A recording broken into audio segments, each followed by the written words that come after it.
Então, com a palavra do Adriano, terá até 1h30 para promover a defesa do réu. Bom dia a todos, excelentíssima senhora juíza, presidente, doutora Carla, Isabela, Dona Bela, uma subida à honra deste modesto aprendiz advogado, voltar a esta casa de justiça sob a batuta de Vossa Excelência. De tantas audiências que fizemos, a gente, como advogado, compreende o quanto a senhora é leal, é firme nas decisões, é séria.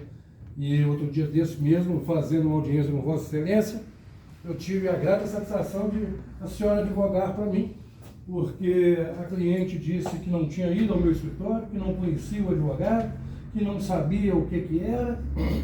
A senhora falou, mas a senhora esteve no escritório dele, ele mesmo conversou com a senhora e tal, e eu fiquei muito feliz de ter, na minha defesa, uma excelência de escola como é Vossa Excelência, e eu fico muito feliz por isso. Portanto, meus respeitos sempre, pode me nomear em todas as que você quiser, principalmente o almoço aqui, só prepara maior.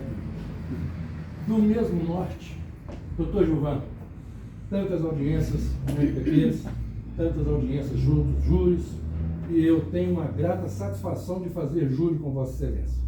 Promotor de escola. Para mim é uma subida à honra, pois o senhor nunca aviltou aquele que está sentado no pelourinho dos bancos dos réus. É um oponente complicadíssimo. Verbe, postura, jeito, forma de dizer, estuda o processo, conhece o processo, e isso, enfrentá-lo não é palatável. Eu gosto muito disso porque cada vez que eu estou aqui no plenário, eu aprendo com Vossa Excelência. Meus respeitos sempre, conte comigo sempre, estarei sempre na promotoria à disposição do senhor. Aos senhores serventuários da Justiça, eu que sempre perturbo, né, senhor Hermógenes, com ligações, com telefonemas, e sempre sou atendido nessa comarca, nesta vara, com o maior apreço, com o maior afinco, e Vossa Excelência, Excelência, tens um material humano que eu vou ser bem sincero para a senhora, ímpar. Não sei como consegue ser tão bacana, tão leal, da mesmo norte, essa ilustre que está aqui na minha frente, que também ajuda, né? E sempre me atende, e eu sou muito grato a vocês, portanto, os meus sinceros agradecimentos, meu respeito sempre. Os diletos soldados, policiais, militares da minha continência, meu número é 113153, eu fui do antigo BRP, Batalhão de Rato Patrulha, hoje é 16º Batalhão. Leve meu cumprimento a todos vocês, a todos os comandantes e comandadas. Aqui tem um orgulho de ter envergado essa farda, e quando a vejo, eu me sinto seguro. Obrigado, um abraço. Minha continência sempre. A minha colega dileta de defesa, muito obrigado, doutora, por ter aceitado participar deste júri comigo. Vossa Excelência que lida dia a dia comigo na penitenciária de Vespasiano, dando as nossas aulas, não é? E a gente está ali sempre junto com os detentos, tentando melhorar a vida de cada um, e a gente percebe o quanto lá é difícil a vida daquele povo. Muito obrigado e, por favor, a senhora seja sempre bem-vinda aos primorosos policiais penais, policiais civis, se estiverem por aqui, também a família da vítima, se estiverem por aqui, a própria vítima. Eu costumo dizer que a defesa tem que ter o contraponto, a defesa tem que fazer um trabalho bom. Mesmo pegando no meio do caminho, fui nomeado da metade do processo para cá, já tinha resposta à acusação, alegações finais, fui nomeado para esse júri. Então eu quero dizer, a família da vítima, tanto a família do Juliano, representado na presença do seu patrão que está aqui, muito obrigado pela presença, quero abraçar todos da plateia e dizer que a defesa, quando defende, não defende o criminoso, não defende aquilo que ele fez, a gente procura aquilo que é chamado de justiça. Nem sempre a justiça é condenar, nem sempre a justiça é colocar o cara na cadeia. Absolver também é justiça, porque se fosse assim, não haveria necessidade. Cometeu o crime, vamos tacar na cadeia, porque tem que condenar mesmo, então não precisa de mais nada. os meus respeitos.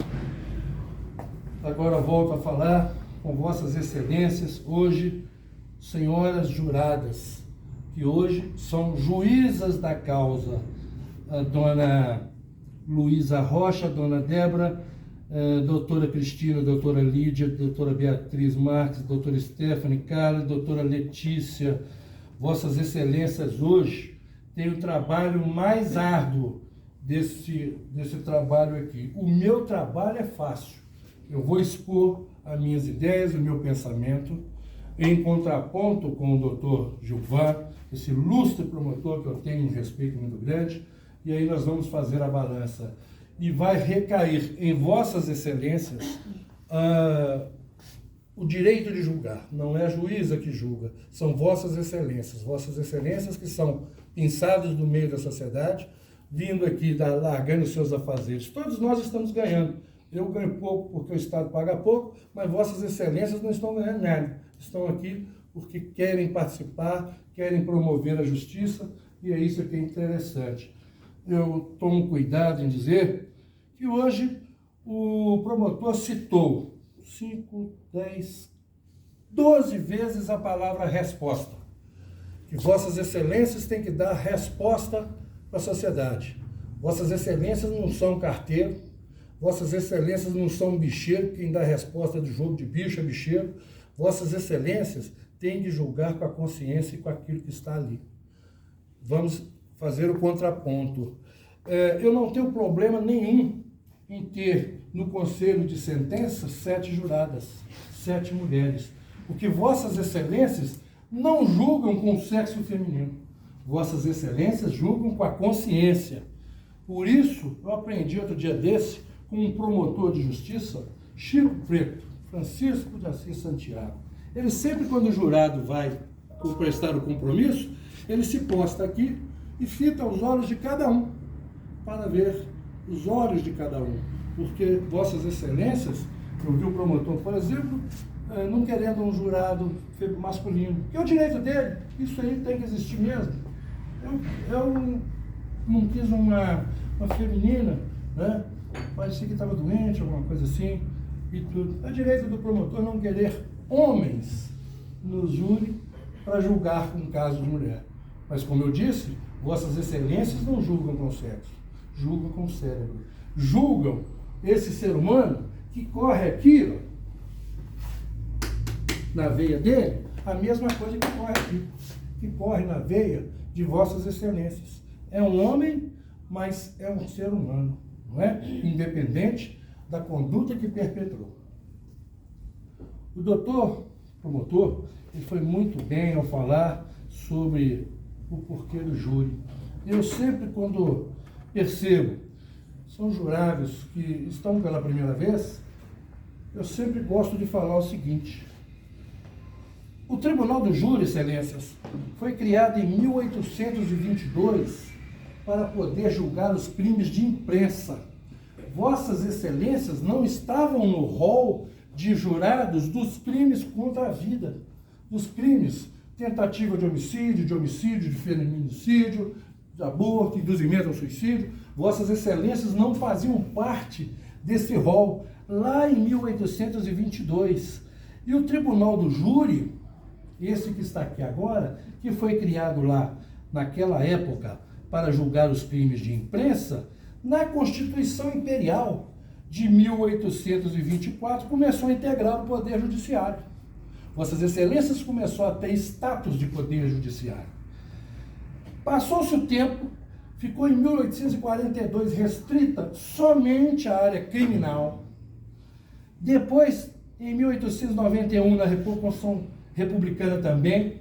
E olha que legal, em 1934, 1937, na Constituição autoritária de Getúlio Vargas, vossas excelências foram extirpadas da Constituição por uma imposição de Getúlio Vargas.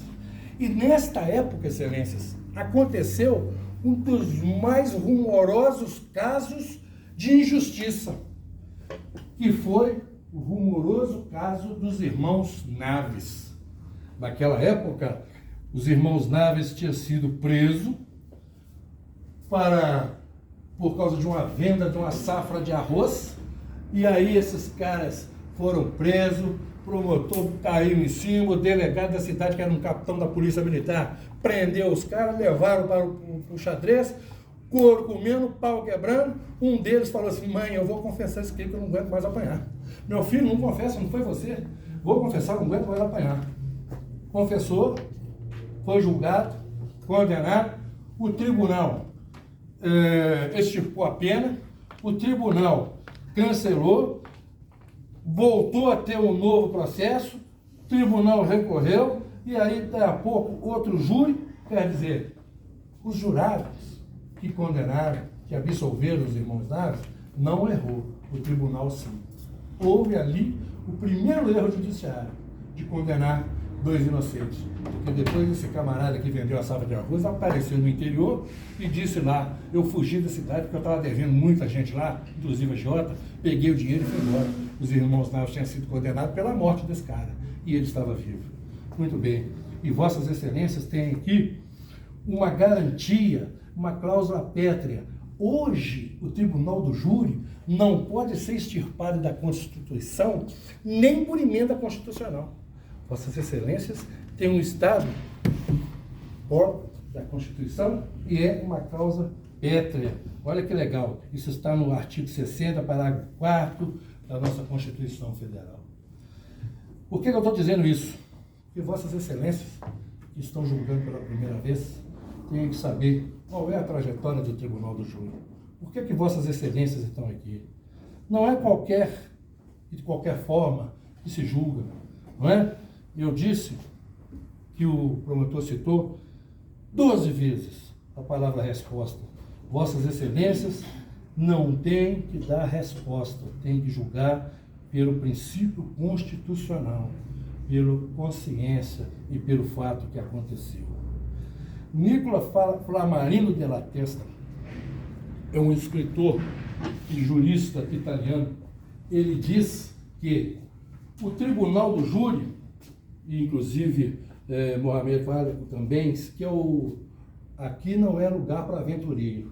O camarada tem que saber o que faz e o que fala, porque aqui não é lugar para brincar, porque a última fronteira que tem do Estado poderoso, que é o promotor de justiça, a promotoria de justiça, e a cadeia, para que vai colocar esse camarada aqui, a última fronteira é o advogado, e está incerto na Constituição Federal. A única profissão que está na Constituição Federal é do advogado. Pedreiro não tem, engenheiro não tem, médico não tem, mas o advogado está lá. Ele é indispensável à justiça. Se não fosse o advogado, não poderia ter aqui magistrada, promotor e advogado. Então, e vossas excelências têm uma responsabilidade muito grande, de julgar os crimes dolosos contra a vida, não é?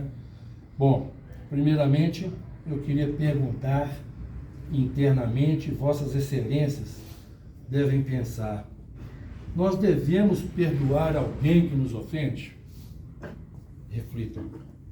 Devemos perdoar alguém que nos ofende? O Papa João Paulo II, em 13 de maio de 1981, ele sofreu um atentado na Praça de São Pedro de um atirador turco, fascista, chamado Lobos Cinzentos. O Papa recebeu esse tiro, foi internado, tratado, saiu desse hospital, foi na cadeia, visitou esse turco e o perdoou. O Papa teve a condição de perdoar. O perdão de João Paulo II foi um ato de grande significado religioso e humano que demonstrava a força do amor maior e da misericórdia cristã. Foi uma mensagem que é possível superar o mal com o bem, que a reconciliação é possível mesmo nos casos mais extremos. Jesus perdoou a mulher adúltera. Os fariseus levaram até Jesus uma mulher apanhada em adultério, com a intenção de armar uma cilada. Todos pegaram uma pedra, ao invés de condená-la, quem pede estiver sem pecado, que seja lançada a primeira pedra, disse Jesus. Quem não tiver pecado, que atire a primeira pedra, disse Jesus. Mulher, vá e não peques mais. Jesus, na cruz, aos crucificadores, pediu ao Pai que perdoasse aqueles que crucificavam. Ele disse: Pai, perdoai-os, eles não sabem o que fazem, não sabem o que dizem. Um dos ladrões da cruz, ao ver São Dimas, virou São Dimas, ao ver Jesus rezando por ele, disse a ele: olha, ele está rezando por nós. Ele disse: meu bom ladrão, ainda hoje estarás comigo no paraíso. Vossas Excelências percebem que Jesus perdoou e nos ensinou a perdoar. Nesta mesma toada, senhoras e senhores, nós temos que verificar uma carta que a vítima escreveu para o Juscelino. Ela disse que a carta foi forçada, que alguém ameaçou, que alguém obrigou a escrever. Ela teve, conforme o promotor citou para Vossas Excelências, a oportunidade na delegacia, depois ele foi preso, teve a oportunidade num júri lá em cima, no outro fórum, onde ela também falou, teve a oportunidade de falar em todos os lugares. Só hoje, quando eu perguntei sobre a carta, ela disse que foi ameaçada. Isso não tem em lugar nenhum. Não é? Hoje ela disse que foi ameaçada. Mas ela citou a carta. Por favor, dê essa carta para mim. Boa tarde, bom dia. Matozinhos, 31 de março de 2014. Eu, Letícia Lander Elogano, portadora da carteira de identidade 16183-738, escrita no CPF sob os números 093-291-90650. Venho declarar que Juscelino Avelino dos Santos e eu reatamos o nosso relacionamento conjugal no último dia 29 de março, sábado, razão pela qual não tenho mais nenhum interesse na sua condenação pelos fatos ocorridos no dia 24 de fevereiro de 2014. Declaro ainda que ao longo de 7 anos de relacionamento, Juscelino sempre se mostrou cumpridor dos deveres de pai e marido, apenas demonstrando um caráter agressivo quando fazia uso de substâncias ilícitas, por exemplo, cocaína e crack. Por fim, manifesto meu desejo de dar continuidade à nossa união e juntos criar os nossos 2 filhos e do terceiro filho que ainda está por vir, já que estou grávida do 4º mês de gravidez. Destaco que Juscelino sempre me ajudou na criação dos filhos e por isso é fundamental que ele retorne ao lar, a fim de dar continuidade na criação dos nossos filhos. Finalmente, estou convicta de que Juscelino precisa de tratamento especializado para a cura de sua dependência física e psicológica dos usos de drogas. Creio, assim, que poderemos retomar a nossa vida conjugal e cuidar dos nossos 3 filhos. Informo que perdoei Juscelino pelo ocorrido e me disponho a ajudá-lo a se livrar do vício das drogas, pois sei que nada disso teria acontecido se não fosse pela influência dessas no seu comportamento. Enfim, me coloco à disposição das autoridades para confirmar toda a minha declaração aqui escrita. Atenciosamente, Letícia Lander Eborgan. Bem, Excelências, a gente percebe sobre a carta dela, não é? Vamos acreditar então que ela foi ameaçada. Colocaram uma faca, um revólver na cabeça dela, escreve aí que eu vou levar lá. O promotor disse que, mesmo depois dos fatos, o Juscelino na cadeia continuou ameaçando. Quer dizer que vamos acreditar que esta carta realmente é uma ameaça e ela fez ameaçada. Tá, eu não estava lá, eu não sei, acredito que Vossas Excelências também não sabem, não viu, o promotor também não viu, então vamos acreditar nela, que ela foi ameaçada. Muito bem. Olha o perigo que é da interpretação. Como que a gente vai julgar esse caso? Excelências, durante essa minha exortação, essa peroração, gostaria que Vossas Excelências comparassem uma coisa com a outra, pensasse se realmente foi assim, se não foi. Ela disse que no dia dos fatos que aconteceu, ele sabia que ela estava grávida. O fato aconteceu no dia 24. Existe nos autos um exame médico que ela estava grávida em 11/3, a data do exame médico. Ele não sabia que ela estava grávida, porque ela disse que, no seu depoimento, que ela tinha 3 meses sem gravidez. Bom, sem menstruação. Estar sem menstruação pode acontecer, inclusive pelas brigas. Um estado emocional. Mulheres sabem disso. Não quer dizer que ela estaria grávida, mas estava. Mas ele sabia disso? Quem disse? Ele sabia? Eu garanto que não, porque o camarada no estado que estava, da forma que estava. Bom, então, outra parte de um depoimento dela com o da Dona Maria que a gente tem que analisar.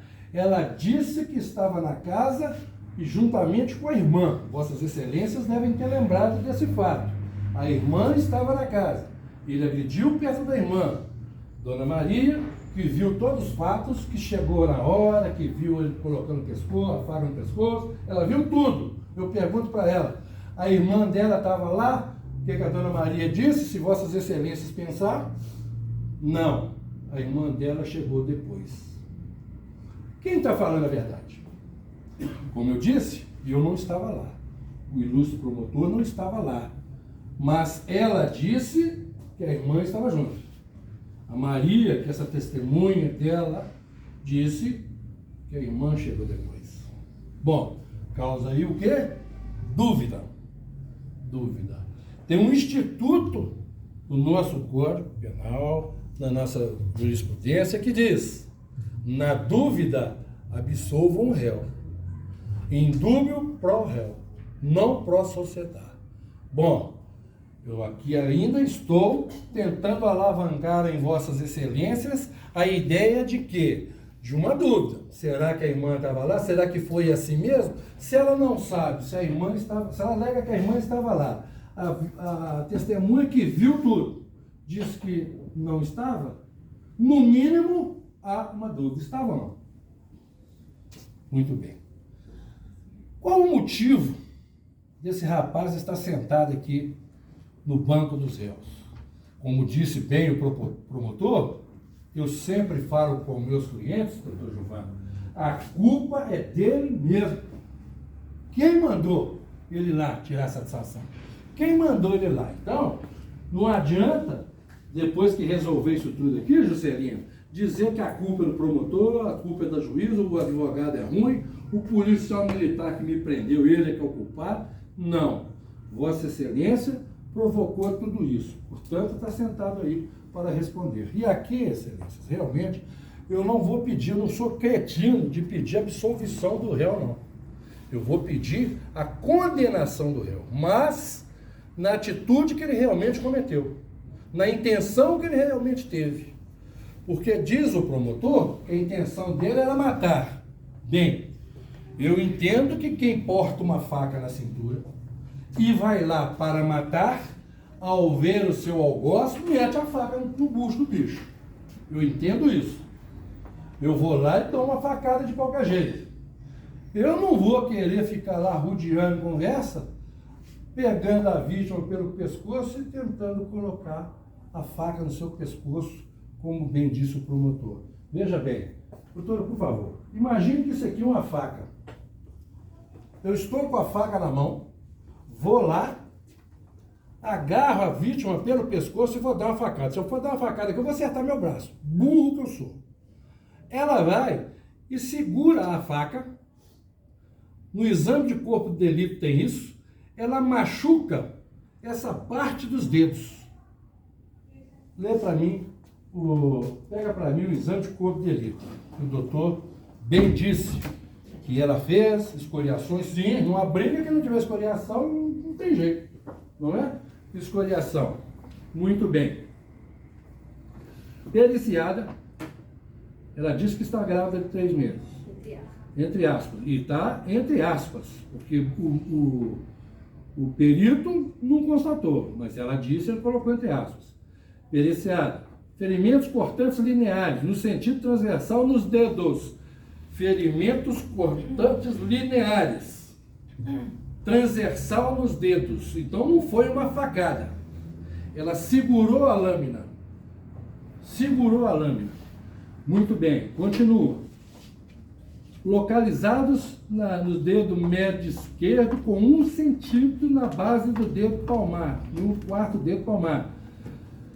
1 centímetro na falange média, dedo palmar, 1 centímetro na falange média, dedo 2. Quer dizer, todos esses dedos aqui machucados, na mão esquerda, porque ela abraçou a faca. Ela segurou a faca. Até aí, tudo bem. Se esse rapaz tivesse realmente a vontade de matar, o ânimos mecânico, com essa caixa que ele tem, e a moça, ele dava a facada. Não deu. Pode acontecer, aí vai a dúvida, pode acontecer dela, ao ver ele com a faca, vamos acreditar nela, vi a faca, olhei e tal, e estava me defendendo. Ele não seria capaz de enfiar a faca nas costelas, nas costas? Não sei, eu não estava lá. A dinâmica dos fatos, nós temos que ficar aqui fazendo ilações, tirando conclusões, não é? O promotor quer tacar no Juscelino um tridente de Lúcifer, dizendo que ele é o pior homem da face da terra. Um agressor, assim, que merece a pena máxima do crime que cometeu, que é o vilão da sociedade. Que Vossas Excelências têm que dar resposta. Que a resposta tem que ser justa. Aí eu pergunto a Vossas Excelências: toda resposta justa condenar? Os irmãos Naves passaram anos na cadeia. Esse moço aqui, ó, Renato Zucco, juiz de direito. Na orelha do livro ele diz assim: toda pessoa é capaz de matar. Bem, toda pessoa é capaz de matar. Antigamente eu falava do jurado, mas eu vou falar de mim. Imagine eu chegando no meu recesso do meu lar e alguém entrando na minha casa querendo machucar o meu filho, minha esposa, minha mulher, meu pai, minha mãe. Eu arranco a cabeça do cara com essa caneta. Eu sou capaz de matar. Eu garanto que Vossas Excelências vão dizer assim: eu nunca vou roubar, eu nunca vou furtar, eu nunca vou dar um cheque sem fundo, eu nunca vou emprestar meu nome para ninguém do SPC, eu vou nunca fazer nenhum tipo de crime. Agora raciocine, se um dia poderão matar alguém. Eu ouso dizer que quem falar que nunca vai matar, estará mentindo. Mesmo porque tem uma reportagem, Excelências. Em Belo Horizonte, houve um incidente violento, de atrito verbal, entre um promotor de justiça e um procurador de justiça, que resultou numa briga na academia do condomínio do clube. O procurador de justiça, Geraldo Ferreira, relatou que o promotor Mário o encarava e chamou de zarolho. A briga ocorreu no condomínio onde os dois moravam, bairro Santo Antônio, bairro de pobre, né? Bairro Santo Antônio, um promotor de justiça e um procurador. O procurador sofreu escoriações, precisou ser atendido médico. Os participantes foram o promotor. O local, a academia do bairro, do condomínio. A versão, o promotor relatou que chamou de zarolho. Por isso é que o promotor agrediu. Isso é fútil? Um promotor de justiça agredindo o outro porque chamou de zarolho. Em consequência disso, ambos foram levados a julgamento e tal. Aí deram maracutaia lá e resolveram lá na promotoria de justiça mesmo, Tribunal de Justiça e tudo. Outro promotor de justiça, aquele que deveria proteger a sociedade, André Luiz Garcia de Pinho, condenado, quarta-feira, a 22 anos de prisão pela morte de sua esposa Lorenza Maria, ocorrida no dia 2 de abril de 21. Segundo a denúncia oferecida, o promotor de justiça intoxicou e asfixiou a esposa no apartamento onde morava com seus filhos. Todo mundo viu, isso aí repercutiu no Brasil todo e aconteceu que o promotor até hoje está preso Por quê? Porque fez uma covardia. E realmente, doutor Gilvan, eu concordo com o senhor. Quem comete esses crimes tem sim que cometer essa covardia. Tem que sim que ser punido por essa covardia. E aí, ele está cumprindo lá a pena de 22 anos. Mas aqui está caracterizado o quê? O homicídio. E no outro, a forma fútil. Não. Doutor Gilvan, o ilustre promotor, colocou aqui que o fato dele estar drogado não tem nada a ver. Que a justiça, a doutrina fala outra coisa. Eu vou ler para Vossas Excelências sobre o que fala Greco, o 28. Daqui a pouco eu leio. Então, o que queremos aqui hoje, Excelências? A percepção do que esse cara fez. A forma com que aconteceu. Não é? E houve um entrever entre esse casal, essa briga, a vontade de voltar ao relacionamento? Sim. E realmente, não deu certo, Juscelino. Serve da agora para frente para aprender. O doutor João quis colocar para Vossas Excelências que poderá continuar a fazer. Não. Fez o tratamento, parou de beber, teve a oportunidade de ir no Madre Teresa de Calcutá, não bebe, não fuma, está trabalhando com o moço que está sentado ali e está seguindo a vida dele. Perguntei a ele, você tem procurado essa moça? Não, de vez em quando é por causa dos filhos, alguma coisa assim. Procura pagar a pensão alimentícia, porque filho não pode ficar sem alimentos, mas isso também não serve para condená-lo. Aí a dona esposa dele tem que procurar em outra esfera judicial a forma de receber essa pensão alimentícia. Isso não quer dizer que ele é um bandido, que ele é um assassino, que tem que colocar nele o tridente de Lúcifer, como quer o promotor. Isso não pode acontecer, não é? Então, Vossas Excelências, que estão aqui para ajudar a elucidar esses fatos, a dar a ele a pena que merecer. Como eu disse, eu não estava lá. A gente, para saber da verdade real, estabelece o julgador. Isso quem fala é Armando Nunes, um jurista, que ele diz: a verdade real está a léguas do processo. O que aconteceu lá está a léguas do que aconteceu aqui nesse papel. A gente percebe, a começar o depoimento de um, o depoimento da testemunha, começa, a irmã estava, o outro não estava.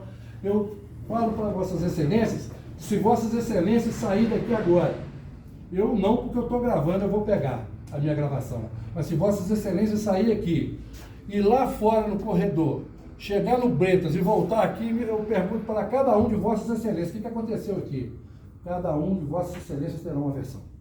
Se não tiver anotado, se não tiver gravado como eu estou fazendo, cada um de Vossas Excelências terão uma mensagem a me dar. E mensagem diferente. Por isso que depoimento, testemunha, temos que tomar um cuidado tremendo.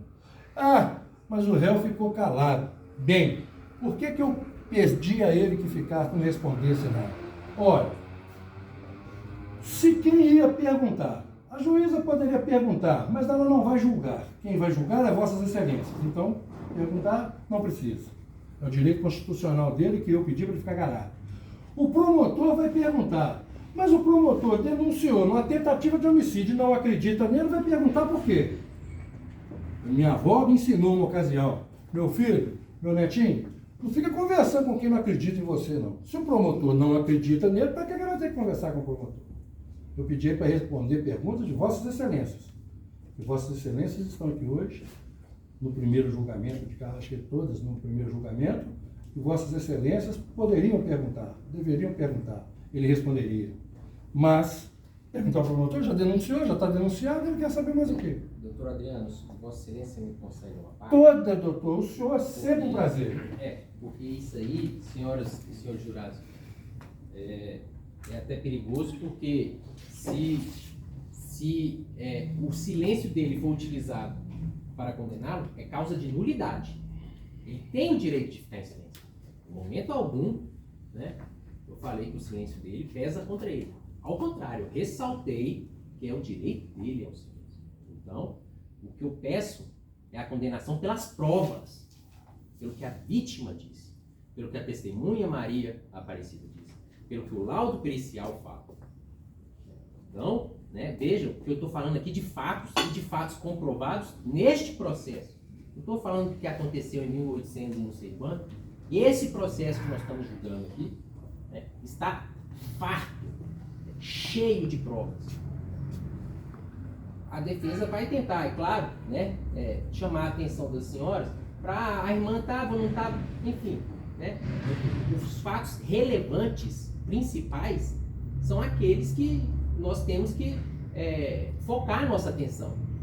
Em momento algum, eu vejo a defesa enfrentar a gravata e a facada que ia no pescoço, tenta, né, passar para Vossas Excelências outras situações para plantar dúvida na cabeça das Vossas Excelências, mas nós estamos aqui julgando fatos comprovados. O silêncio dele é o direito dele, né? Então, ressalto a Vossas Excelências, né, que ele deve sair daqui condenado pelo que ele fez, né, pelo que ficou comprovado. Né? A acusação é sobre fatos comprovados. Então, né, por favor, né, não confunda, doutor Adriano. Então, com base nisso é que eu peço às senhoras que não se esqueçam do que a vítima e a testemunha falaram, né, e que o silêncio dele não tem nada a ver com isso. É direito dele, ele pode mentir, pode ficar em silêncio. É a versão dele. Ele tem o direito de se defender, né, de mentir, de falar o que quiser. Mas todas as outras provas estão exatamente, né, ao contrário do que ele fala. Então, é nisso que a gente tem que concentrar os nossos esforços. Eu agradeço. Muito obrigado. Parabéns, doutor. Bom, o doutor falou que eu não enfrentei a gravata. Eu não cheguei lá ainda, eu estou na metade da minha peroração. Mas vamos lá. Eu disse que o Juscelino adentrou o imóvel, foi falado pelo promotor. Sim, eu não estou dizendo que não foi ele, né? Questionou se a materialidade eu ia questionar, se a autoria eu ia questionar. De jeito nenhum, foi ele, inconteste, não é? Mas o fato é a intenção. Este ponto é que nós temos que chegar, a intenção de matar, a intenção de ir lá para matar. Foi lá, teve desculpa de pegar uma fralda que não pegou a fralda que saiu. Ora, a desculpa dele foi essa? Eu perguntei a ele, mas não lembro. Ele diz no depoimento dele lá, não sei se foi eu que dei a facada, porque eu não sei se eu tinha faca e tal, o promotor usou isso aí, drogado, com a garrafa, ela mesmo diz, com a garrafa de vinho na mão, bêbado. Eu vou enfrentar também a futilidade da bebida. Me dá o greco aqui que ele fala lá. O promotor, com muita propriedade, leu para Vossas Excelências o artigo 28. Não exclui a imputabilidade penal. Não exclui. Embriaguez. A embriaguez voluntária ou culposa pelo álcool ou substância de efeitos análogos. Legal. Mas o mesmo greco, ele tem uma definição para embriaguez. Seja fiscal da minha leitura. Vossa Excelência não pode falar nada. A senhora pode ler junto comigo. Se eu estiver mentindo, um sinal para juízo.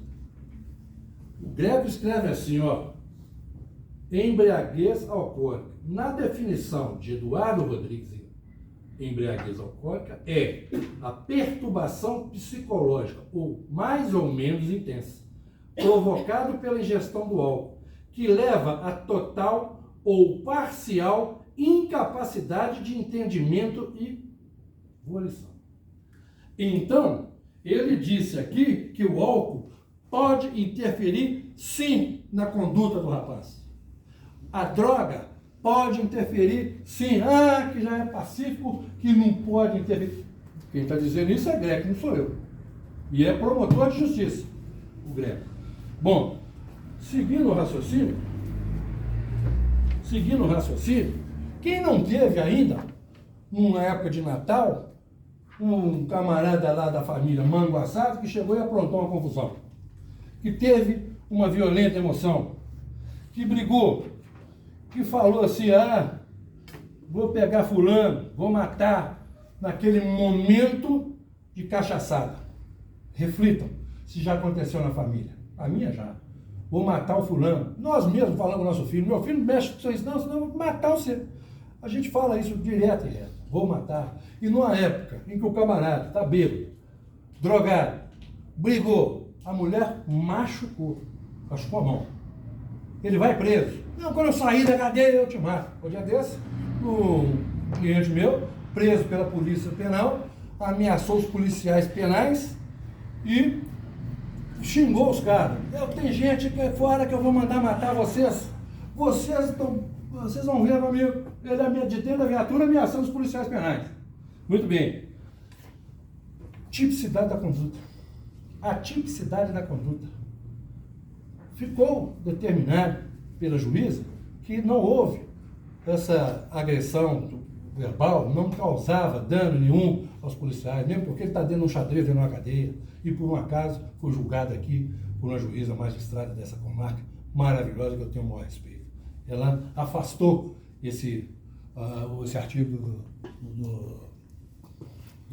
esqueci o nome do rapaz, gente, mas tudo bem. Por quê? Porque ele não tinha a intenção de ofender, ele brigou, xingou, foi preso e brigou. O que é isso? Violenta emoção, não é? Nós não podemos fazer, excelência, lavar as mãos para poder julgar a qualquer custo. Quem lavou as mãos foi Pôncio Pilatos.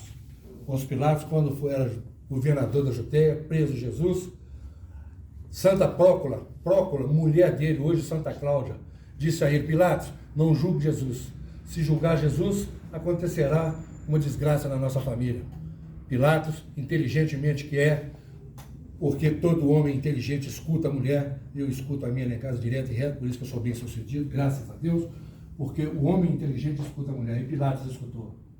Perguntou para todos: o que vocês querem? Condenem Jesus, Barrabás, soltem Jesus, soltem Barrabás. Todos nós sabemos o que aconteceu. Condenou um inocente e absolveu um culpado. Jesus carregou sua cruz, que não era para ele. Por que Jesus caía a todo momento carregando a cruz? Porque a cruz era maior do que ele, porque a cruz tinha sido feita para Barrabás, e ele foi carregar a cruz e não aguentava o peso da cruz, portanto caía. O erro judicial novamente está estampado aí. Jesus Cristo condenado, mas Jesus Cristo é misericordioso e veio aqui para poder nos salvar. Olha que legal. Outro erro judicial. José Cleves, está no livro A Justiça do Lobo, foi acusado de matar a mulher no ano 2000. Quando saía de um shopping, quase 10 anos depois, foi inocentado. Amargou 8 anos na cadeia. Seus filhos e até a própria mulher estavam do seu lado. O assunto foi destaque em ampla reportagem do jornal. Os jurados, levados a erro, condenaram José Cleves. Na revisão criminal, foi absolvido. Mas quem é que paga os 5 anos da cadeia? Quem é que paga os 5 anos na masmorra? Que hoje em dia, as nossas cadeias são masmorras medievais. Isso é um absurdo. Hoje, o que devemos fazer, excelências, é errar o menos possível. Vossas excelências têm que errar o menos possível, porque infalível só Deus. E aqui nós não podemos errar. Nós não podemos, quando os quesitos forem apresentados a vossas excelências, votar de qualquer jeito. Quando o doutor citou da gravata, eu enfrentei a gravata da seguinte forma, novamente, doutor. Ele tinha a intenção de matar, se tivesse já chegava dando a facada. Aqui ele não deu, ele fez isso, ela pôs a mão na faca e machucou os dedos. Ele não tinha a intenção, obrigado, doutor, a intenção de matar. E se o tivesse, ele o faria, ele daria. E veja bem, eu não vou nem entrar no método de desistência. Ele não desistiu da empreitada, né? Acreditando que o doutor Gilvan está certo. Eu não vou entrar na desistência voluntária. Ele saiu correndo porque gente entrou e tal, aquele troço todo. Estava bêbado, estava drogado, saiu correndo, foi embora, foi preso depois. Mas qual foi a real intenção dele? Voltar num relacionamento que ele queria. Ah, mas ninguém perdeu, vai embora. Não há necessidade de ficar agredindo mulher. Não há mesmo. Eu não concebo a ideia de agredir a mulher. A mulher não foi feita para apanhar, não é? Mas nós não podemos querer tacar nele que ele é o vilão da sociedade. Que o crime de feminicídio, que hoje está muito mais grave, que na época era brando, o doutor atacou essa situação, lá era uma coisa que é outra. Mas tem que ser penalizado sim, o crime de feminicídio tem que ser extirpado sim. Lógico que tem, como esse do promotor que matou a mulher. Agora, ele, sendo julgado hoje, nós podemos dizer que ele tinha a intenção de ir lá matar? Não. De uma forma absurda, ele queria voltar ao relacionamento. E isso é que nós temos que imaginar, porque nós não estávamos lá. Como eu disse, tacaram a pessoa na cadeia de qualquer forma, simplesmente para condenar, porque justiça não se faz só condenando, excelências. Justiça se faz com a tipificação correta do fato, como também da maneira correta de pensar. Porque senão tudo vai ser feminicídio, tudo vai ser tentativa de homicídio, não vai existir nunca lesão corporal, rasga essa parte da lesão corporal, né? Tudo vai ser feminicídio, tudo vai ser homicídio, não é? E ele, chegando lá nesse imóvel, cachaçado, drogado, pediu a volta da esposa, ela não quis voltar, sofreu aí aquela emoção, violenta emoção, né, de ter sido negado o retorno que ele tanto esperava, erradamente. Concordo com o doutor Gilvan, ele agrediu a moça, não pode, está errado, por isso que aqui eu vou pedir a condenação ao final, mas na tipificação correta. Gente, excelências, o crime de violenta emoção é aquela hora, quem já leu Arnaldo Cury vai entender o que eu estou dizendo. A violenta emoção é aquela janela de killer em que, por um segundo, você mata alguém. O camarada te fecha no trânsito, você saca uma arma e dá o tiro. O Gandra, lá em São Paulo, numa blitz da Polícia Militar, depois de dar geral no carro, os caras entraram no carro e saíram. Só some daqui, senhor. O Gandra sacou uma arma e atirou em direção ao carro. Matou o cara dentro do carro. Cabo Gandra. Conhece essa história, polícia? Do Gandra? Muito bem. O que foi aquilo? Janela de killer. Para que ela tirou? Para que ele fez aquilo? Aquela emoção de fazer graça no meio do trânsito. Matou um mecânico. Violenta emoção. Se ele tivesse pensado, raciocinado, ele não faria. Do mesmo morte esse rapaz. Se tivesse pensado, se tivesse em suas plenitudes de consciência, atmosfera normal, pressão, temperatura, provavelmente não faria isso, porque, segundo a carta dela, o problema dele era a bebida. Quando bebia, ficava nervoso, não justifica, não é? A violenta emoção está presente, excelências, em vários casos. Inclusive, Basileu Garcia fala assim: entretanto, há um enorme vale entre a lei e a realidade. Isso que o doutor ligou aqui. Há um vale tremendo entre o que está escrito e a realidade, porque nós não estávamos lá. Pois a emoção está sujeita ao tempo cronológico? Não está sujeita a tempo cronológico, e sim a um tempo psicológico, que nos ensinam a ser mais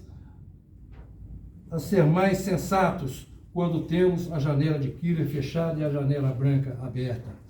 Basileu ainda remata, afirmando que realmente seria um excessivo rigor pretender que, em estados passionais, discussão de um alcoólatra, de um drogado, possa diminuir a sua questão de entendimento.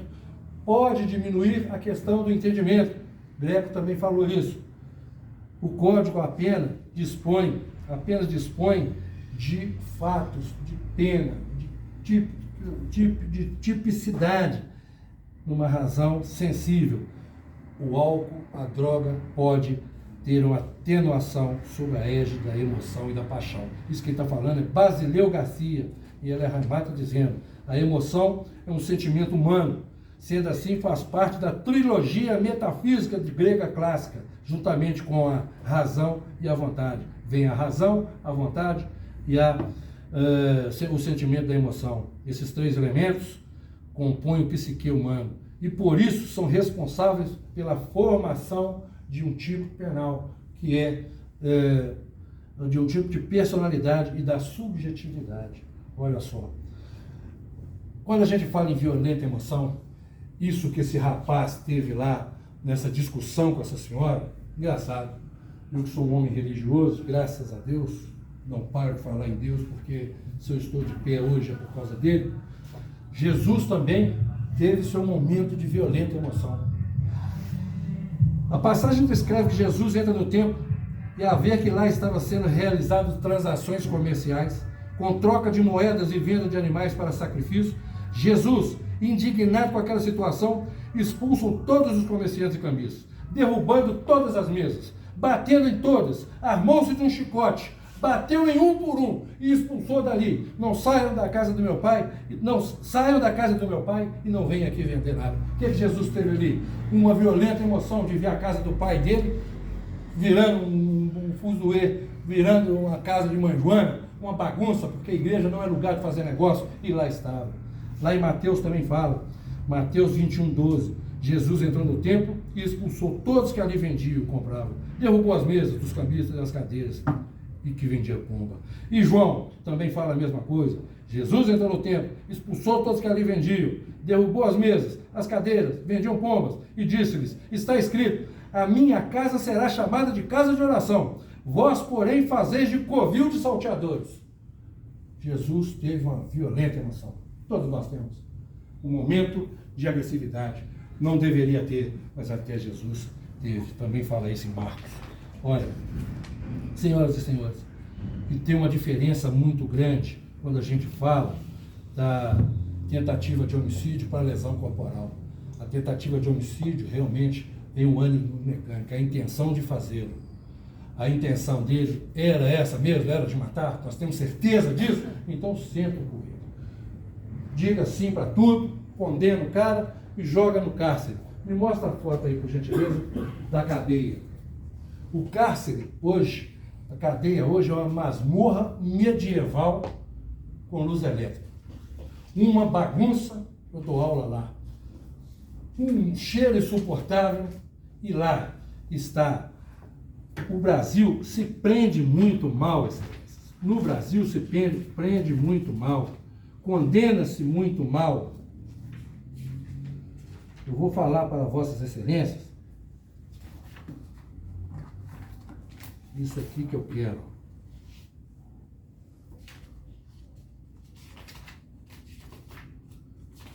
Doutora Luísa Rocha, doutora Débora, doutora Maíra Cristina, ou Mayra, doutora Lídia Maria, doutora Beatriz, doutora Stephanie Carla, doutora Letícia. O Brasil se prende muito mal. O sistema carcerário brasileiro enfrenta um déficit considerável de vagas, faltando mais de 174 mil vagas para o número de presos que existem. O custo médio de um preso chega a 40 mil por ano. O tráfico de droga é o que mais tem registro. Prisão preventiva é o que mais acontece de encarceramento e que incha o sistema prisional. Muito bem, estamos aqui à beira de um colapso no sistema prisional. O sistema prisional hoje, nós só perdemos para Estados Unidos e China. Nós conseguimos ganhar da Rússia, em termos proporcionais, 870 mil presos no Brasil, precisando de mais 174 mil vagas. Precisamos pensar, vamos prender certo, prender corretamente. Mulheres que estão na penitenciária, esperando o julgamento, esperando sentença, estão lá numa prisão preventiva. E se forem inocentes, estão inchando o cárcere e daí a pouco vão sair de lá sendo julgadas, sendo absolvidas, talvez culpadas, talvez condenadas, tudo bem, mas estão enchendo o cárcere com isso. Deixa eu ver a foto.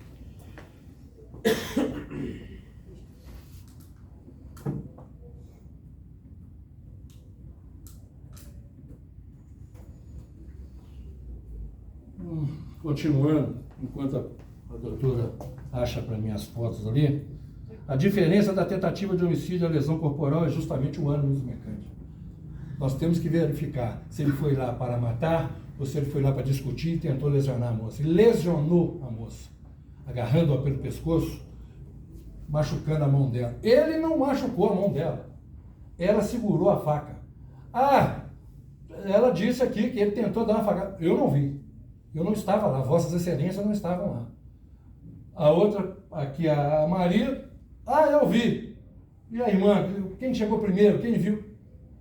Ela também não sabe como é que a faca saiu por cima do muro, voando sozinha que não foi. E se eu falar para Vossa Excelência que foi ele que julgou? Nós não estávamos lá.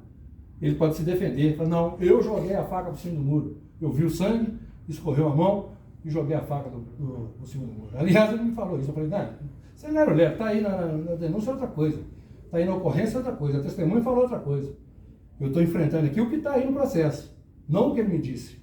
Né? Agora, se eu te quiser causar dúvida, eu digo, foi ele que jogou a faca por cima do muro, porque a própria vítima, a testemunha não viu. A vítima falou que foi ela. E se ele que for o culpado, que for o réu, disser que foi ele que jogou a faca? Então é a palavra da vítima contra a dele, porque a testemunha também não viu como é que a faca voou por cima do muro. Bom, a sequência disso, senhoras e senhores, achou só?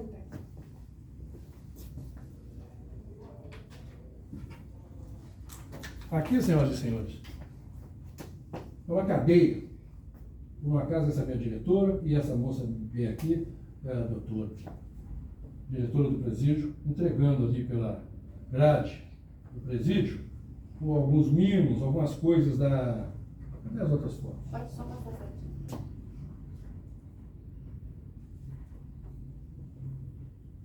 Alguns mimos.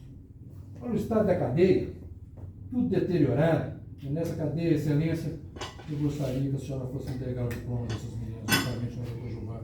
Eu cheguei a falar isso com a senhora.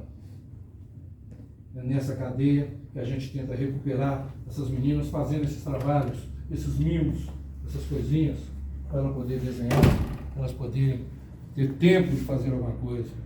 Então eu não estou aqui para dizer que estão certas ou estão erradas. Aqui tem muita gente que está lá inocentemente ou culpado, dessa forma. Aqui, os bolos que a gente faz, e está lá. Quantas presas tem aqui? 600. Quantas cabem lá? 200. Você imagina como é que dorme. Aí fala que dorme tipo valete, né? Uma para cima, uma para baixo, debaixo da cama e tal. Aí umas dormem na cama, outras dormem na praia. O vocabulário de presa é essa. Dorme na praia. Aí você fala, lá é legal assim? Praia é o chão, senhor. Não tem cama para todo mundo. Então é isso que eu quero que Vossas Excelências pensem.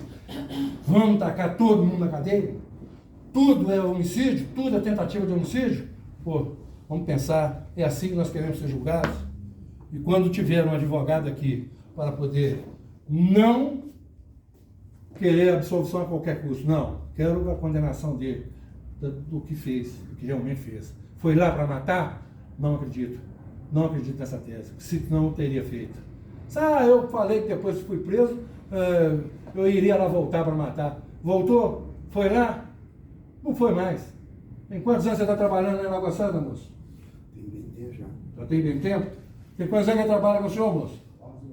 Faz um ano trabalhando. Já saiu da cadeia tem quanto tempo? Não voltou lá mais. Se tivesse, voltava. Não é que falou lá no dia da prisão que isso vai acontecer. O que ele falou lá? Um dia de violenta emoção, a janela de quilo que não abriu, né? E o conceito de tentativa de homicídio é justamente esse, a intenção de fazer, de causar o dano, o ânimo mecânico, né? E o ânimo vilipendiente, que é a lesão, o ânimo de lesionar, não é? Então, senhoras e senhores, quanto tempo eu já tenho? Marcou não? Marcou, excelência? Começou 11h51. Uma hora. Tem meia hora, né? Tem meia hora, muito bem. E sobre o motivo fútil que nós vamos ter que enfrentar na votação, Guilherme de Souza Nutti, ele diz, é bastante polêmico a possibilidade de equiparar a ausência de motivo ao motivo fútil. Pode ser ausência de motivo ou motivo fútil. Há uma diferença discrepante sobre isso.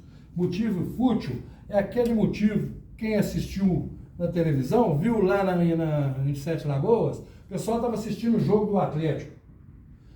Em outro estado estava passando o jogo do Cruzeiro. De repente anunciou lá na televisão um gol do Cruzeiro lá no outro estado. Os caras do Atlético que estavam aqui, um rapaz que estava sentado ali vibrou com o gol do Cruzeiro lá. Quer dizer, automaticamente nós que somos atleticanos, esse time maravilhoso do Brasil, imaginou que ali fosse um rival nosso. O que os caras fizeram? Deram nele uma garrafada na testa, descolou a retina, machucou, o cara veio a falecer no hospital de Sete Lagoas. Isso é motivo fútil. Por causa de um gol do Cruzeiro, não é? Estava ali. Agora, há uma discrepância muito grande quando ele fala assim, ocorrendo a primeira, uma ausência de motivo, que exige uma comprovação efetiva. Como é que nós vamos comprovar isso? Se não existe verdade real num depoimento, num processo, se a gente não consegue chegar e achar realmente o que aconteceu, porque nós não estávamos lá. Fernando Capês, que é promotor de justiça, ausência de motivo, há duas posições. A ausência de motivo está incluída no motivo fútil, que ainda a conduta humana tenha motivação, na ausência o motivo reconhece a inexistência de provas, que não é o caso, ou indícios de que alguma coisa o levou a praticar o crime. Qual a coisa? A bebida, o álcool, a droga. Não se confunde. A falta de previsão legal não pode se confundir. Existe a previsão, mas existe também a forma de você pensar se realmente ele cometeu isso porque queria fazer.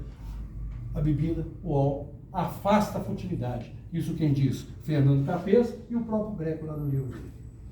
Então, Excelência, quando forem julgar, lembrem dessa do Fernando Capês, lembrem da carta de perdão da Letícia, lembrem do Papa, lembrem de Jesus, lembrem de tudo que Vossas Excelências puderem, porque Vossas Excelências não tem que sair daqui dando resposta de qualquer jeito, tem que julgar com a consciência.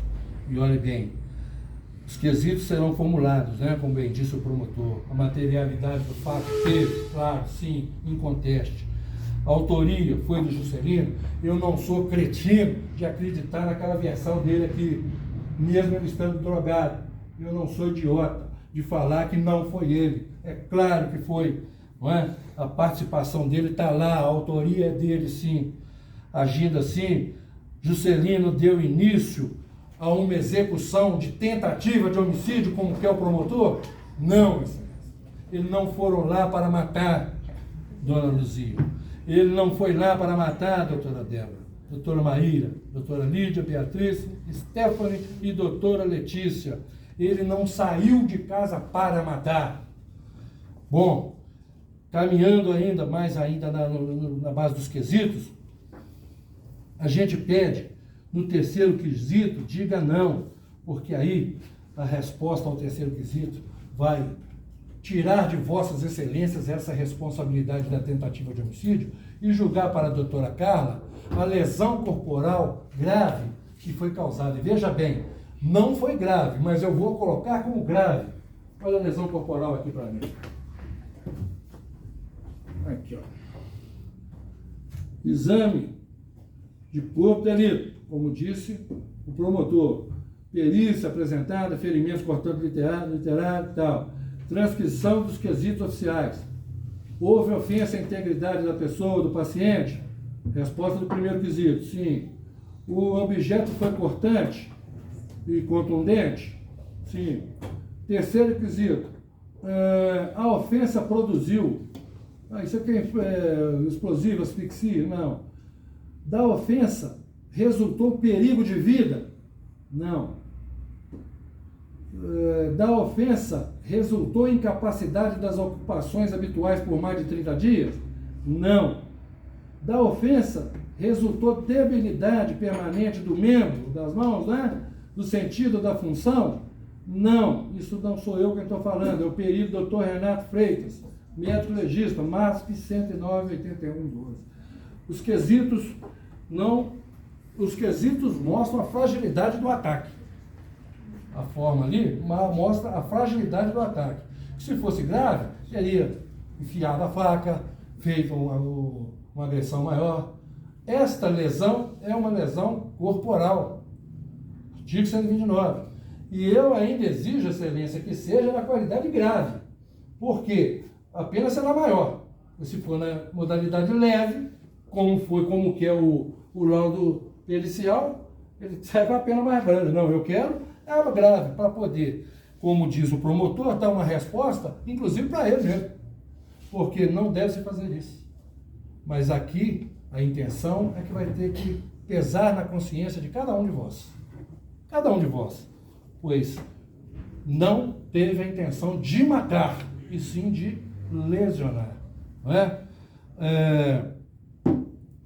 A resposta não é sempre condenar, Excelência. A resposta é fazer a justiça, fazer o que determina a consciência. E agindo assim, Vossas Excelências, se ultrapassado esse ponto, Excelência, que aqui é igual novela da Globo, né?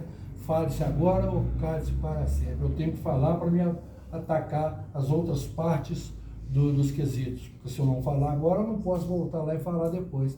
Eu tenho que explicar para Vossas Excelências, se Vossas Excelências, que realmente ele tentou matar, que ele fez isso, vão sentar a caneta de qualquer jeito, dando a resposta para a sociedade, como Vossa Excelência promotor quer, aí nós vamos trabalhar lá no agindo assim, o acusado não consumou e tal por motivo... Aí vai ter o quarto quesito, que é o jurado absolve o acusado, né? Exatamente. O quarto, desculpa, Excelência. O acusado absolve o réu. Se Vossas Excelências entenderem que não, quer acusar, sim. Desculpa. Não absolvo. Mas se Vossas Excelências entenderem que ele não foi lá para matar, Vossas Excelências digam que não foi para matar. Não é? Aí o que acontece? Vai desclassificar esse crime e volta aqui para a doutora Carla julgar e condenar. A defesa já pede para ele ser condenado na lesão corporal grave, mesmo porque o laudo não fala isso de gravidade. Não é? Afastem, por acaso, se superarem esse período, o motivo fútil. A defesa pede que não foi motivo fútil. Por causa do quê? Por causa da embriaguez. A embriaguez, segundo doutrinadores, discordo do ilustre promotor, discordância de tese, né, professor? Está na lei, não é de mim não, o senhor vai discordar da lei. Quem está falando é o Greco. Eu estou falando de lei. Doutor, eu li a lei Você e leu li só o um comentário pedaço de do Greco. Greco. O resto do Greco fala. Se o senhor quiser, está aqui. Ó. O Doutor, mesmo livro que o senhor leu. Doutor, O agente será responsabilizado pelos seus atos. exatamente. Não interessa se ele estava alterado Exatamente. ou não.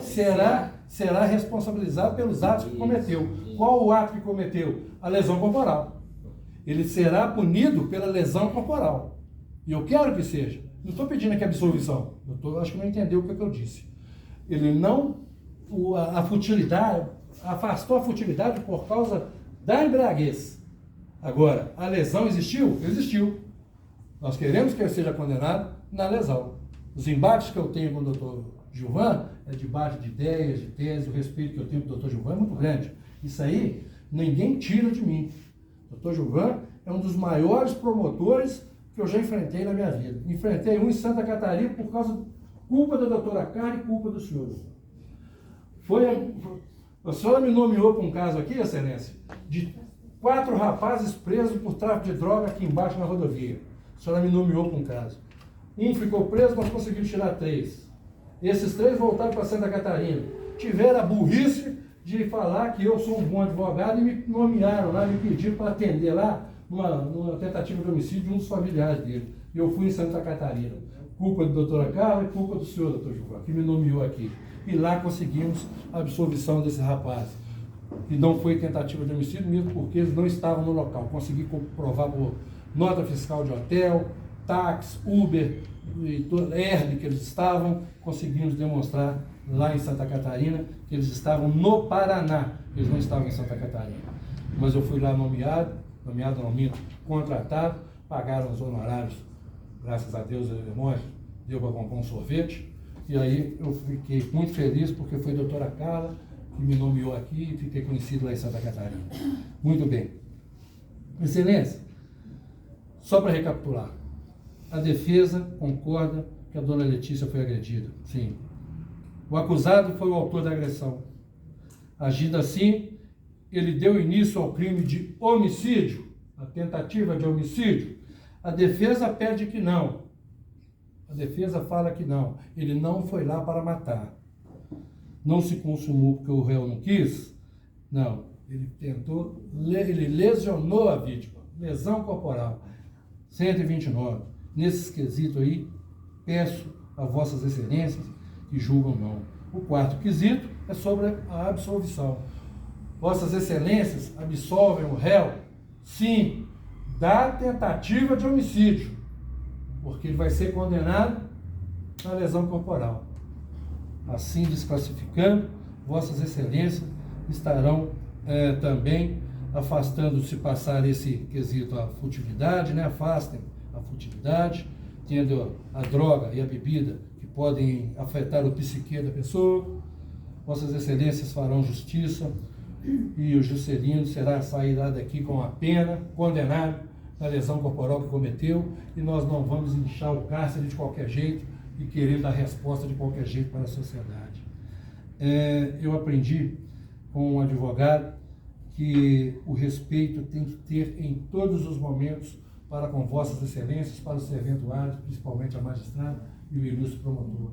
Toda fala do promotor eu respeito, toda fala do promotor eu admiro, eu anoto, eu aprendo, porque a cada dia eu aprendo mais uma coisinha com o Dr. Gilvar, né? Que é um professor de escola aqui dessa comarca. Senhoras e senhores, excelências, estou caminhando para o final. Juscelino, se o seu azar foi ter este aprendiz de advogado como advogado. Eu falei ali o que eu acredito do que eu li, da forma que foi. Eu peguei o seu caso da parte, metade para cá, não fiz alegações finais, não fiz nada, só estou fazendo o seu júri.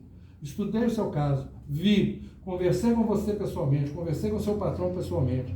Portanto, aqui você levará só uma coisa, justiça. Eu tenho certeza que dali não vem vendida privada para poder mostrar para a sociedade nada, não. Daqui, 7 mulheres, atuando pela primeira vez no Tribunal do Júri, terão que te julgar pela consciência, pela forma que foi, pelo que foi explanado, de colocar um contraponto do Dr. Gilvan com esse humilde advogado. O seu azar foi ter este humilde advogado do seu lado, porque poderia ter contratado aí a turma do Sidney Saf, Lécio Quaresma, alguém desse tipo, que seria muito bem assistido. Mas eu tenho certeza que eu estou com a consciência limpa de fazer o meu trabalho e tentar mostrar para essas senhoras ilibadas aqui da sociedade matosinhense que você não é esse criminoso contumaz, esse tridente de Lúcifer que o promotor tentou colocar nas suas costas. Você não é esse camarada, esse vilão, e não é culpado por feminicídio. Graças a Deus, parou de beber, parou de usar droga, está trabalhando. Agora, eu recomendo que, mesmo que a sua ex-esposa não peça, pague a pensão alimentícia, seus filhos não têm culpa do que está acontecendo. Ah, mas eu estou desempregado, cara, está lá, está vendo capim no lote, viu? Vai fazer qualquer coisa e vai pagar a pensão alimentícia, porque ela não pode sobreviver sozinha pagando as coisas das despesas de casa. Eu sei que você pagou a última pensão aí, mandou um dinheiro para ela, mas não faça isso, pague regularmente, porque ela não pode sofrer desse jeito.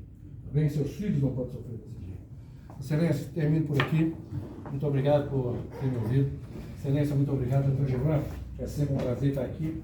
Se for brindar com a réplica, será um prazer atender o senhor. O senhor, como sempre, ilibado nas suas palavras, que não aviltou a figura do réu.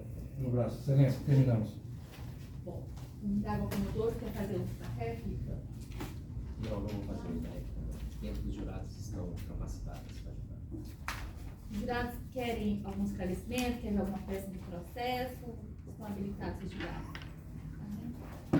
Então, eu vou ler os quesitos. E aí, se tiver alguma indignação, aí os senhores falam. Pronto, passa aqui. Vou votar agora.